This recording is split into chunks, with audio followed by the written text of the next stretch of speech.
কিছু কিছু সত্যি ঘটনা না গল্পকেও হার মানায়। আজ আমরা ঠিক এমনই এক মানুষের জীবনযাত্রার কথা শুনব, যার পুরো জীবনটা একটা প্রতিজ্ঞার ওপর ভর করে দাঁড়িয়ে আছে। চলুন তাহলে শুরু করা যাক রাহুলের সেই অবিশ্বাস্য গল্পটা। আচ্ছা, একটা সাধারণ প্রতিজ্ঞা কি সত্যি কারো জীবনকে পুরোপুরি বদলে দিতে পারে?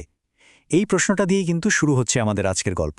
চলুন দেখি মায়ের কাছে করা একটা ছোট্ট কথা কিভাবে এক ছেলের জীবনকে এমনভাবে পাল্টে দিয়েছিল যা হয়তো কেউ কল্পনাও করতে পারেনি। তো আমাদের গল্পের শুরুটা হয়েছিল খুব সাধারণ একটা জায়গা থেকে, এমন একটা জায়গা যেখানে একজোড়া চোখে একটা অসাধারণ স্বপ্ন জন্ম নিচ্ছিল। একবার ভাবুন তো, চারদিকে সবুজ ধানের ক্ষেত, তাল গাছ, তারই মাঝে একটা ছোট্ট শান্ত গ্রাম। এখানে আমাদের গল্পের নায়ক রাহুলের বেড়ে ওঠা। তার চারপাশের পৃথিবীটা হয়তো খুব ছোট ছিল, কিন্তু তার স্বপ্নগুলো ছিল, বলতে পারেন, আকাশের মতো বিশাল। রাহুলের জীবনটা কিন্তু সহজ ছিল না, একেবারেই না। বাবা ছিলেন একজন দিনমজুর, গনগনে রোদের নিচে সারা দিন খাটতেন। আর মা প্রায় অসুস্থ থাকতেন। ওদের সংসারে প্রতিটা দিনই ছিল টিকে থাকার এক কঠিন লড়াই। কিন্তু এত কষ্টের মাঝেও রাহুলের চোখে সবসময় একটা অন্যরকম আলো জ্বলজ্বল করত।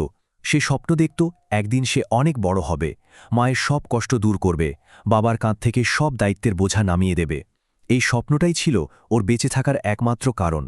রাহুলের দিনটা কাটত দুটো আলাদা জগতে। ভোরের আলো ফোটার আগেই তাকে বাবার সাথে ইট বোয়া বা মাটি কাটার মতো কঠিন কাজ করতে হতো, আর সেই কাজ শেষ করে ওই ধুলো কাদামাখা শরীরেই সে বিকেলে বই নিয়ে বসে যেত। চারপাশে টিটকিরি, হাসাহাসি, কোনো কিছুই ওর জেদকে দমাতে পারত না।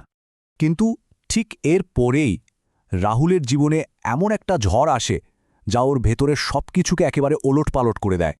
হঠাৎ করেই একদিন রাহুলের মা খুব অসুস্থ হয়ে পড়লেন। এতটাই অসুস্থ যে তাকে ডাক্তার দেখানোর মতো টাকাও পরিবারের কাছে ছিল না। বাবার সেই অসহায় কান্না ভেজা মুখটা রাহুলের বুকে যেন ছুরির মতো বিঁধেছিল। সেই রাতে মা ভাঙা ভাঙা গলায় যে কথাগুলো বলেছিলেন, সেগুলো শুধু কথা ছিল না, ওটা ছিল রাহুলের জীবনের সবচেয়ে বড় প্রতিজ্ঞা। মা নিজের কষ্টের কথা ভুলে গিয়েও ছেলের ভবিষ্যতের স্বপ্ন দেখছিলেন। পরের দিন ভোর হল ঠিকই, কিন্তু রাহুলের জীবনে নেমে এলো এক অনন্ত অন্ধকার। তার মা আর ঘুম থেকে উঠলেন না। এই ঘটনাটা, এই ভয়ঙ্কর শোকটা রাহুলকে ভেতর থেকে একেবারে বদলে দিল। মায়ের স্বপ্নটা এখন তার নিজের স্বপ্ন, আর মায়ের কাছে করা প্রতিজ্ঞাটাই এখন তার জীবনের একমাত্র লক্ষ্য। সেদিন থেকেই তার প্রতিটা নিঃশ্বাস, প্রতিটা কাজ ছিল শুধু মায়ের স্মৃতিকে সম্মান জানানোর জন্য। আর এখান থেকেই শুরু হল রাহুলের আসল লড়াই, মায়ের স্বপ্নকে সত্যি করার এক দীর্ঘ আর কঠিন পথ চলা। এরপর কেটে গেল অনেকগুলো বছর। রাহুলের জীবনটা ছিল একটাই রুটিনে বাঁধা, ভোরে কাজ, দিনে পড়া আর রাতে জেদ। গভীর রাত পর্যন্ত সে অক্লান্ত পরিশ্রম করত, আর এই কঠিন সময় তার একমাত্র সঙ্গী ছিল মায়ের স্মৃতি। তার পড়া প্রতিটি পাতা, তার ঝরা প্রতিটি ঘামের ফোঁটা ছিল সেই প্রতিজ্ঞা পূরণের এক একটা ধাপ। আর তারপর একদিন সেই অসম্ভবটাই সম্ভব হল। যে ছেলেটাকে সবাই দিনমজুরের ছেলে বলে অবহেলা করত, সেই ছেলেই কিনা পুরো জেলায় প্রথম হয়ে সবাইকে তাক লাগিয়ে দিল। এটা ছিল তার প্রথম বড় জয়, তার অদম্য ইচ্ছাশক্তির এক জ্বলন্ত প্রমাণ। তো এবার আসা যাক গল্পের সেই অংশে যেখানে রাহুলের এতদিনের সব কষ্ট, সব ত্যাগ সার্থক হতে চলেছে। হ্যাঁ, রাহুল ডাক্তার হল, মায়ের স্বপ্ন, তার নিজের স্বপ্ন, সব সত্যি হল।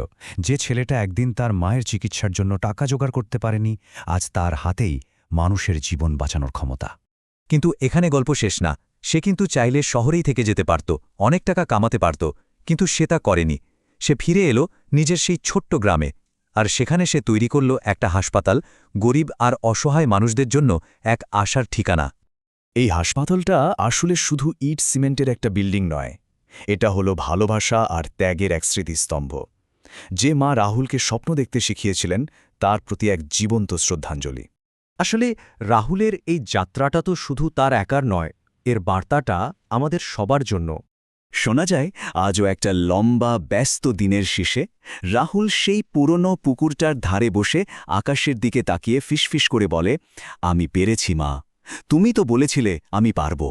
তার চোখের জল এখন আর কষ্টের নয়, বরং কৃতজ্ঞতা আর বহু কষ্টে পাওয়া জয়ের। এই জন্যই বলছিলাম, এই গল্পটা আসলে শুধু রাহুলের নয়, এটা আমাদের সবার গল্প। এটা সেই সমস্ত মানুষের গল্প যারা কঠিন পরিস্থিতির মুখেও স্বপ্ন দেখতে ভয় পায় না আর সেই স্বপ্নকে সত্যি করার জন্য নিজের সব কিছু বাজি রাখতে পারে। রাহুলের জীবন আমাদের কাছে একটা গভীর প্রশ্ন রেখে যায়। একটা স্বপ্ন, একটা প্রতিজ্ঞা কি সত্যিই আমাদের সবচেয়ে অন্ধকার সময় পথ দেখাতে পারে? হয়তো এর উত্তরটা বাইরের দুনিয়ায় নয়, আমাদের নিজেদের হৃদয়ের গভীরে লুকিয়ে আছে।